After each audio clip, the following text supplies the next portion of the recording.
Anger feels like power.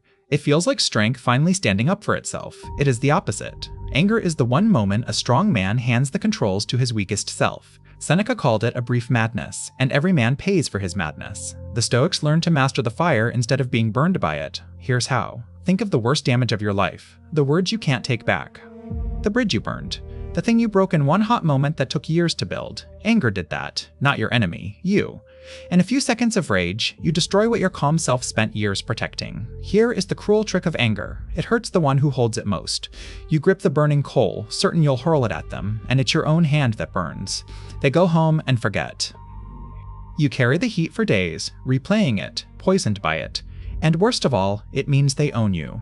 Every time someone makes you rage, they have reached inside and pulled your strings, your peace in their hands. That is not strength, that is the most complete kind of slavery there is. Seneca wrote an entire book on this, on anger, because he saw it ruin great men. His diagnosis was surgical. Anger is not caused by what happens to you.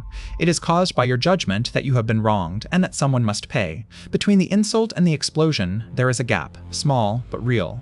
The fuse is not instant. Untrained men never see the gap. They go from spark to blast with no choice in between.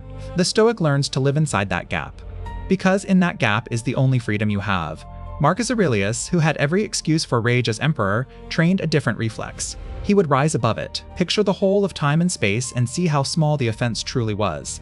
How much more grievous are the consequences of anger, he wrote, than the causes of it. The fire promises justice and delivers wreckage. The master of himself simply refuses to light it. So how do you take the controls back, in the heat of the moment? 3 moves.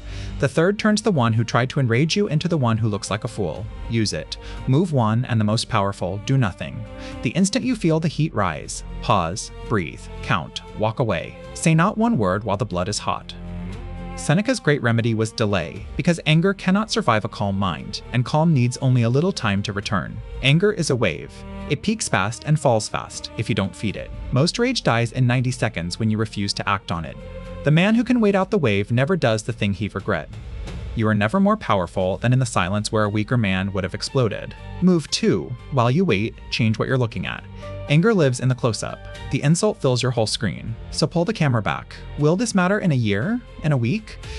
Set against your whole life, against the size of the world. How big is this really? Then widen it further, to the person. Marcus told himself each morning he'd meet difficult, ungrateful men, and that they acted from ignorance, not malice.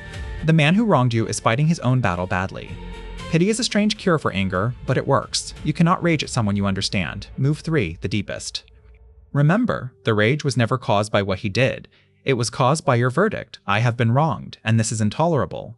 Find that judgment. Question it. Was it truly an insult or just a man having a bad day? Is it intolerable or merely inconvenient? Pull out the judgment and the anger has nothing to stand on. It simply falls. And here is the power move.